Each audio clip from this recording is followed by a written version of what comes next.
Good day, everybody. It's Good Friday, April 10th, 2020. We're at the end of our fourth week of confinement here in Switzerland during the coronavirus epidemic. Again, these are just a few thoughts that might encourage you during these difficult times. Something I really enjoy in literature is how authors use texts from other texts. I'm not talking about plagiarism, that's not a good use. Talking about the creative use of quotations, allusions, parallels, and echoes. This is called intertextuality. It's like a network of texts that interact with one another. And these references can be very explicit, like when the source of a quotation is named, or very subtle, like when you perceive something comes from another text, but you're not sure, but you like it. Sometimes authors do this deliberately. Other times they might do this unconsciously. They've got this phrase or expression in their mind, and they might not even realize that they're referencing another author or musician. Authors in the Bible are constantly referring back to their scriptures. That's biblical intertextuality, and it's all over the place in the Bible. Now, that might not be too surprising, yet something that we're often not aware of is the use of biblical language in everyday language. For example, in the arts. We hear biblical allusions all the time in literature and music, but we often forget what originally inspired a given phrase or an expression. One powerful expression is to bear one's cross. So someone might say, "It's just my cross to bear," when referring to a difficult problem, a heavy burden, an unpleasant situation that involves some personal responsibility and often some pain or discomfort. Or the opposite. "It's not my cross to bear," when one means, "That problem is not my responsibility. Let somebody else deal with it." One great example of using this expression is the Allman Brothers song, "It's Not My Cross to Bear." This is an original composition by the late Gregg Allman. He and his brother Duane had the blues in their blood. And this is true of the entire band, which was, in my opinion, one of the greatest bands. Okay, you might not agree with me, but if you have any doubts, at least listen to the opening bars of this rendition and check out Jamal's reaction to his first hearing of the song. The link is down below. Listen to it and then come back to my video. I think he's got it right.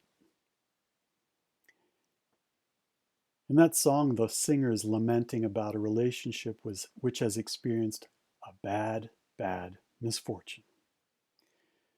Later in the song, he says, "Long towards the end of your road, don't reach out for me, babe, 'cause I'm not going to carry your load." That's what he means when he says, "It just ain't my cross to bear." And you can feel it through Gregg's masterful vocal expression and the mournful blues line. The Allman Brothers with a similar theme like this and loaded with emotion, like Black-Hearted Woman, Stormy Monday, Trouble No More, and of course, Whipping Post.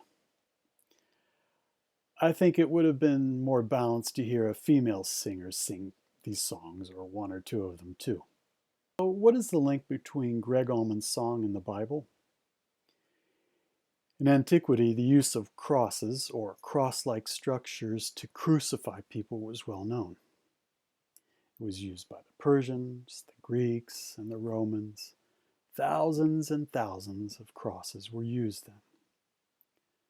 But when we use this expression, "my cross to bear," it's clearly referring to the cross, the cross upon which Jesus was crucified. This day is called Good Friday. Well, it wasn't so good for Jesus. He knew how bad it was going to be when he prayed in Gethsemane. He had a cross to bear, both physically and psychologically.